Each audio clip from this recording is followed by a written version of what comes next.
Hey everyone, welcome back to the channel. Today's video is for every beginner developer who has ever stared at their screen thinking, why is my game broken? I remember reading a comment a while ago from someone who said that they were trying to learn game development through Roblox to try and earn some money on the side and put that towards funds for starting their own business one day. First of all, that is awesome, but if you are learning to code, especially as a beginner, bugs can feel absolutely impossible to solve, and it can be one of those hurdles that makes people quit. So in this video, I'm going to show you how developers actually fix bugs, the most common beginner mistakes, and a step-by-step process that you can use even if you have absolutely no clue what's happening. And trust me, every single developer, even experienced ones, deal with bugs every single day. The first thing beginners need to understand is this. Bugs are normal. A bug does not mean that you're bad at coding, or your game is ruined, or you should quit. Professional developers spend hours debugging, which just goes to show that really the skill isn't never making bugs and making perfect code, it's learning how to use problem solving to overcome any bugs. If your game is broken and you're not checking the output window, you're basically trying to drive with your eyes closed. The output tells you your script errors, any warnings, line numbers, and sometimes exactly what went wrong. To open the output, just go to script and click output. You get this output window, and you can size it however you want, place it wherever you want. I leave it at the bottom of my screen.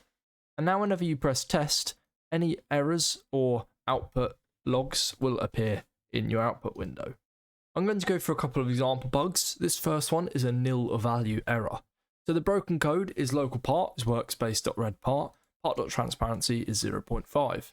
This script looks fine, but if the part doesn't exist, Roblox throws an error. Let's try it.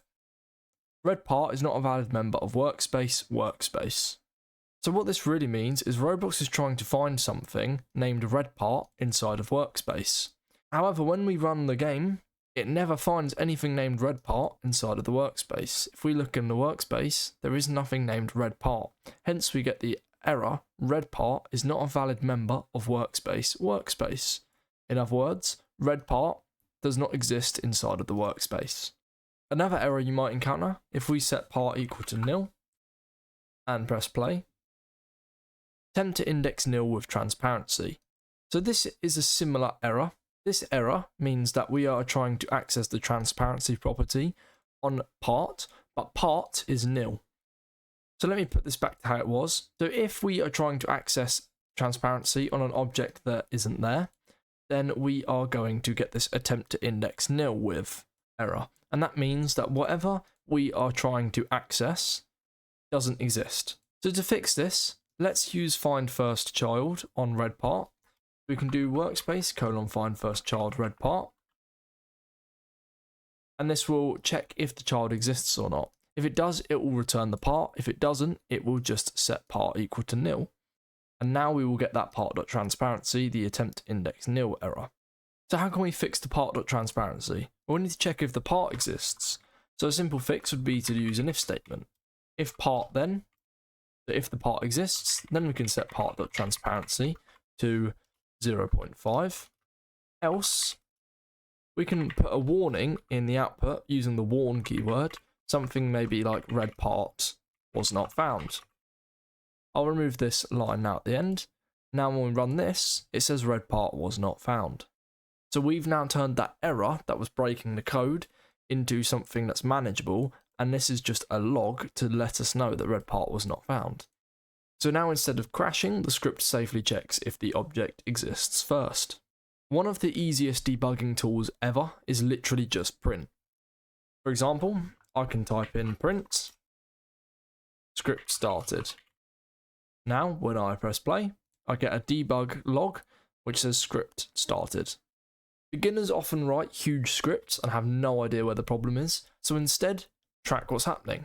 For example, let's print button clicked, and then we're going to set coins equal to 100. Now let's print the number of coins we have. Let's add 50, and then let's print the coins again. Now when we run this, we have button clicked, 100, then 150. So this lets you see, did the code run, first of all? If button click is printing, then yes, the code has run. Did the value change? If the coins here is different to the coins here, we know that plus equals 50 has worked. and which part broke, if any. A pro tip I would give is to use warn, because warn is useful because it appears in yellow in the output window and is easier to spot. So rather than printing coins and printing button clicked, I could warn button clicked, I could warn the coins, and I could warn the coins again, and now it's just a bit easier to spot in the output. I usually only use warnings if something genuinely has gone wrong in the code, and not for debugging, because a debug is only temporary. I'm only going to leave a temporary print in there. If I'm debugging, I'm not going to leave it in there permanently. I just want to cover some of the most common beginner bugs. So the most common bug that I see in our Discord server when people are asking for help and in the comments videos are misspelling names. This one gets everyone. Let me write some example code here. Let me add a part to the workspace. I'll just leave it named part, and I want to change its brick color to bright red.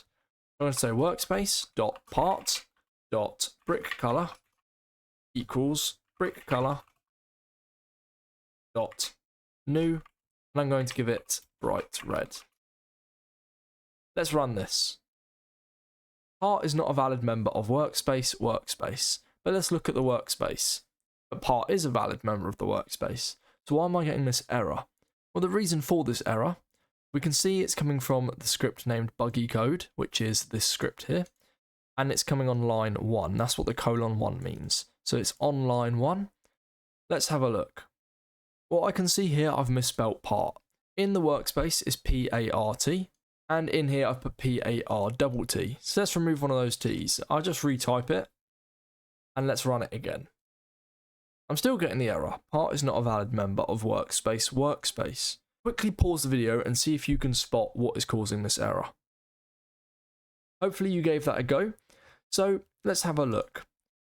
As we can see, it's spelled P-A-R-T, and I spelled it P-A-R-T here. However, in the workspace I have an uppercase P, and in the code it's all lowercase. The capitalization is very important. It must match exactly. So I need to have an uppercase P and then all lowercase A-R-T. And now if I run this, it will set the brick color to bright red. And there we can see that one letter has broken the entire thing. This next bug confuses beginners constantly, and that is local scripts and scripts. Local scripts run on the player's computer, normal scripts run on the server. I'm going to add to starter player scripts a local script, and I'm going to say game.players.player added :connect function passing through the player that joined. I'll just print the player.name. So usually in the server script, this code would run every time a player joins the server, and it would just print the name of the player. I'll put this local script in server script service. We can see no output runs. Now let's put the local script where it should be in starter player scripts, and we still get no output. And that is because this is linked to the server. It's not something that runs on the player's machine, it runs on the server. So this has to be in a server script. Player added won't work properly inside a local script like this. So let's put it inside a normal script. I'm going to add a script to server script service named fixed script. And I'm just going to copy all the code and paste it into the fixed script. Now when we run it, it prints out my username perfectly. I'll delete those two scripts now. Another one is infinite yields. So this is a very, very easy one to notice, but sometimes it can be a bit hard to figure out why it's happening. You usually get this when you use wait for child. Let me write local part equals workspace : wait for child. I'm going to wait for part. Now I don't have a part in my workspace. Let's just run this and see what happens. At first we don't get anything.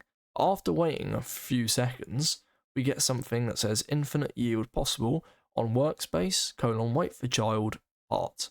If Roblox says infinite yield possible, it means the object is taking too long to appear. Usually, this means that the object name is wrong, it was deleted, or it's in the wrong location. To fix this, I'm just going to add part to my workspace. And now nothing will output. I'll give it a few seconds, and we won't get that infinite yield because it will successfully find that part now in the workspace. So infinite yield just means double check the object name. It might be spelt wrong, similar to what we had earlier in bug 1. It was maybe deleted in runtime by another script, or maybe it's in the wrong location.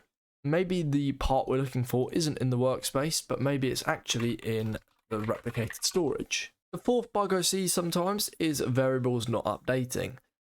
Let me write some broken code here. I'm going to initialize a variable named 0. It's going to be a local variable, but it's local to the entire script, so it's effectively global.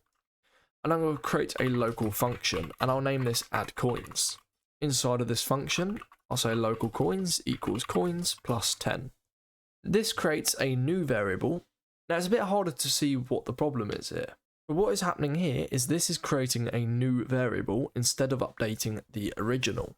The fix would be to remove this local keyword in the function and just do coins equals coins plus 10. This changes the original variable correctly. When we use local in a function, it's creating a brand new variable to the original. Now, let me show you the actual process that most developers use. The first step is not to panic. If your game breaks, don't instantly rewrite everything. Read the error. That's step 2. Read the error. Most beginners skip this completely. The output usually tells you what broke, where it broke, and sometimes why. Let's review one of those error messages from earlier. I'm going to force an error. I'm going to say part equals nil, and then say part.transparency equals 0.5. I believe this was one of our examples earlier. Let's run this. So the output tells you what broke. So attempt to index nil with transparency, that's broken. Where it broke, it broke in the script named buggy code on line 3. You can also see that just here. It's a server script and it broke on buggy code line 3. So we're going to look for that script, which is in server script service. So in server script service, I've got a script named buggy code, and on line 3, I'm getting that error. And sometimes it tells you why it broke. In our case, it says attempt to index nil. So that tells me that we are trying to access the transparency property on part, but part is nil, so part doesn't exist. That is step 3 as well, which is finding the exact line, so line 3. Step 4 is to test smaller pieces. For example, I could print, before the transparency, I could print the part just to make sure a part does exist, and then afterwards I could print the part again just to check if the part still exists after we change the transparency. In my case, I can see that it prints nil, and then I get the error, and the second print never prints because that error is preventing it on line 5 from ever reaching to line 7. So I can see that it's breaking at line 5, but my print part is allowing me to see that the part is actually nil. So that's why I know that part is nil. I can tell it's wrong based on this print statement. A better example would be something like this. Let's print a statement before the function call and then print one after the function call. And if after function never prints, then you know the problem happened inside of open door. So if I was to run this, after function never prints, so we know the problem is inside of that function. In my case, the problem here is that I've not actually defined the function, so there is no code to run. The fifth step is just to change one thing at a time. Beginners often change 20 things at once, then they don't know what fixed the bug or what made it worse. Just fix one thing, test it. If it's still not working, fix another. If it is working, then happy days, you don't need to do much more.